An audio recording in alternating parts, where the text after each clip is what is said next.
Good morning. It's been a while since we've done this this face on camera thing, probably since Las Vegas. So hello to you. I have a bit of an anomaly this morning. It's maybe the weirdest thing that's happened to me in a while in wedding photography.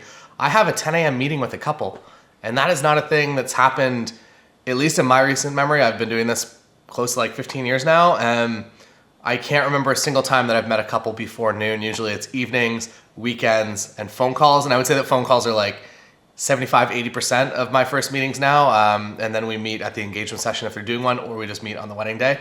That's one of the bonuses, I guess, with having so much content out there in the world, is that if couples want to watch every episode of my travel show or food show or whatever, they're able to do that. So they actually know that I exist and that I shoot weddings, and they can watch a behind the scenes video of me at a wedding day taking pictures, and so that there's trust built in. Maybe that's a pro tip that usually those videos reside on Patreon. And I guess speaking of Patreon, yesterday was Monday. Every Monday, new wedding photography business video. And yesterday's video is about how to inspire couples to book you faster. And to book with more urgency, and to make sure that like they're not going to ghost on emails. They're not going to make you wait like 6 months to hear back from them. They're just either going to book you right away or they're going to not, which is fine either way. You want the couples that want to work with you, and you'd like to make that booking as fast as possible. And if they don't want to work with you, that's totally cool too. And it's a bit of kind of I guess like a mind shift, with also actionable like specific things that you can do in order to facilitate this. So head over to Patreon if you're interested in that, and you get access to, for $10 a month, you get access to all of the videos that I've ever done there, which is quite a lot. So have a scroll down the old Patreon list. Today we were talking about receptions. Receptions are by far, I would say, the most variable, that if you're going into a room, it could be completely different. I have kind of like two things that I do. So my main setup, the setup that I'm the happiest with and the most comfortable with, is usually just one flash on camera. This is an SB 700, and I've actually broken these like little beautiful, the buttons off. So you have to use like the nail of your baby finger to like turn this flash. And I've been waiting for it to die, but it still hasn't died. I have multiple backups as well, but I just thought that I would use this flash till the end, and it's just been fine. On top of it, I have a CTO gel. CTO is a very technical term. It means color temperature orange. And usually when incandescent lights come on, I put this on so that my flash matches everything else that's going on in the room. Super helpful. Your flash might have also come with a green one. That's for fluorescent lights. I don't use that a whole lot anymore. I find that with fluorescent lights, and also with incandescent lights sometimes, I'll just leave it completely ungelled, even though this is a piece of plastic, it's not gel at all. It is, I guess, like it's interesting that if I'm close enough, or if I can be bouncing the light off a spot that's close enough to kind of wash nicely over the couple, I don't mind them being a normal flash color and the rest of the background being really warm. Sometimes if I want to get the full scene, I want this on so that everything meshes well together. But if I want the couple to kind of stand out against the scene, I'm cool using this sometimes, but it's totally your taste what you'd want to do. The other variation to this is that I'll put this on a flash stand somewhere. I'm never really using a flash both on my camera and off camera. I might get into that a little bit more over this year, but for now, I'm very happy with just having a single flash. I think that it keeps things feeling consistent throughout the entire gallery. And when I have this on a flash stand, I'm usually pointing it at something that's gray. So if these pictures were on this wall, I'd have this pointed like right like that. Basically what I'm trying to do is I'm trying to turn this little tiny flash head into a huge softbox. So if it's bouncing off of this wall, it's essentially you're creating a huge softbox out of this small light, which makes for nice soft light. Another lighting tip quickly is that I'm always kind of bouncing my flash. We'll see if I can do this in reverse here. I'm always trying to bounce my flash away from wherever I'm shooting. So in this case, I would want the light coming from this direction, kind of as it is right now, to kind of create this nice soft shadow over here that looks a lot better than if you're just lighting everybody, for instance, like this. Like that's not like the most flattering light. It's nice, it's good light, but I think that something like that is a little more interesting, especially if the camera's kind of like over here. I think that looks better. It looks more slimming on people. People appreciate that usually. And yeah, so those are my two variations, and I can walk into pretty much any room. And there are very, very few rooms that I'm unable to do anything with. Sometimes if the room is bright enough, I don't even use a flash. I just have this, the 85 1.8 is usually my go-to flash for receptions. And I just kind of float around the room with this. This is kind of, it's enough to get in on the speeches without being like right up in their face, and it's enough to get candidates of people, and it's also good enough for first dances. You can take a few steps back and get some nice wide shots. One thing that really does help with first dances and making them look really, really beautiful is that if you have an off-camera flash and you're lighting the couple perfectly, that you can take a walk around the room, maybe put on a 35 and get nice wide shots. The couple is lit perfectly in the center of all the people, and the flash is just illuminating them perfectly, and you can do some interesting things with framing. And I find a flash a lot less obtrusive than using a continuous light in those circumstances. I know I talked yesterday about kind of blue hour if you're going out to do photos like after dark. I would way rather be using like some sort of light, continuous light, rather than a flash, unless I need to be bouncing off of something large or I really need to overpower a scene.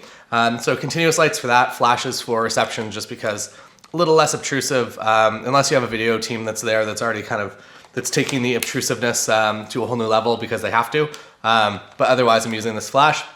This is my preferred kit. Off camera, also totally fine. I'm totally comfortable with it, but I much prefer this. And also I prefer this in the sense that when I'm walking around the room and if like an uncle asks me to take a photo with them, that if I have everything on here, I can quickly just like figure out how to do that with my 85 and step back and light it for them, rather than being like, oh, I have to go get my flash and then I have to go get like my 35. And it's really like a pain that you're asking me for this photo. I'd rather just shut up and just like get it done. And if I have a flash on my camera, I can do that.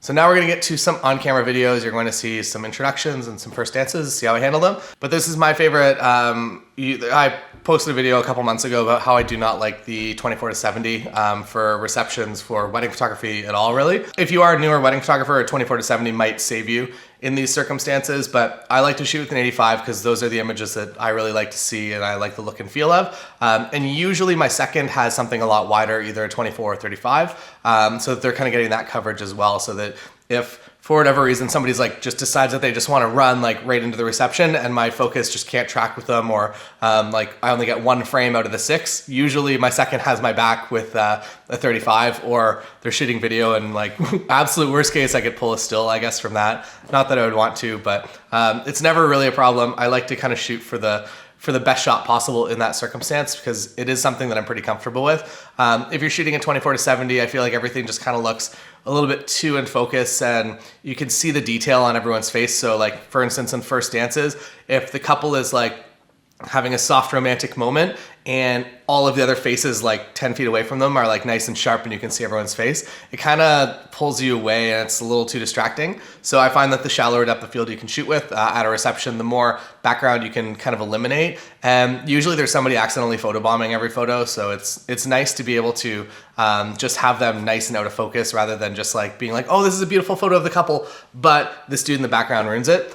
So that's my thoughts on that. That's why I shoot an 85 a lot, and I'm just super comfortable with that focal length, and I feel like it does everything that I need to within the reception. But don't forget to get the wide shots, the establishing shots, because those are important too. That's enough from looking at my face. Let's get to the on-camera videos. For me, the reception always starts at cocktail hour. I kind of just roam around, usually with a longer lens on this, an 85 or a 7200, and get lots and lots of candidates. I do my best to involve everyone kind of in a photo throughout the day, and if they're in good light right now, I really do spend a lot of time making sure that I get the best coverage possible, because I know once everyone goes inside, the lighting is going to get a lot worse.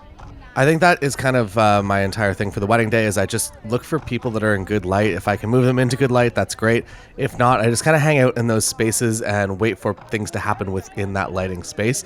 And that way you're getting real actual moments of the wedding day, not posed forced moments or moments that people just don't look good in. That is my style of coverage. Tim's style of coverage is a little more hands-on, where I'll actually get groups of people together for photos. This photo, the feet are cut off just because of the video crop ratio. It's definitely a complementary style to what I do, and it's not something that I would be comfortable doing all throughout cocktail hour. I prefer the candid coverage. All right, so after candids, after cocktails, they get introduced into the room. I am usually on an 85, and then my second photographer is usually on a 24 or 35.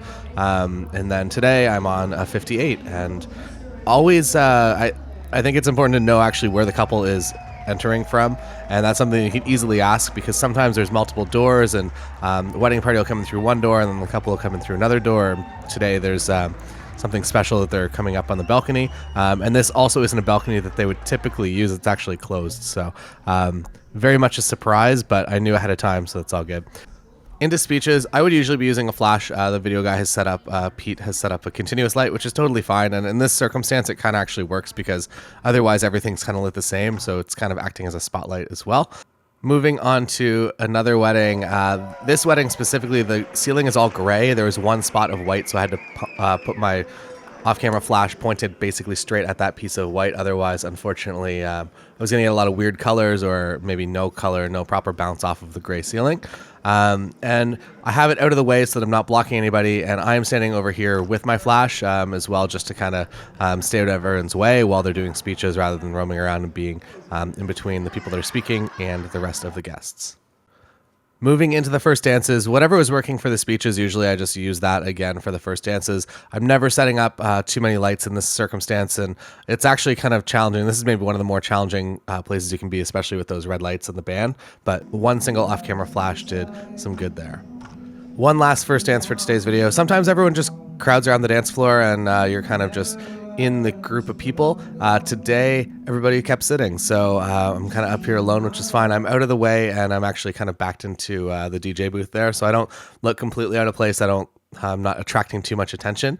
But again, that single off-camera flash just pointed at the single white spot of the ceiling. Bouncing back onto the couple works really well. And you can also roam around a lot if you're using an off-camera flash. So I'm kind of behind the doors here, but my lighting is staying consistent. And I'm kind of using that natural vignette from the doors and glass that I'm shooting through. That is today's video. Tomorrow we're actually going to be back getting on a computer and starting to go through these images. And I'm going to show you my backup process, and we're going to go from there. See you then.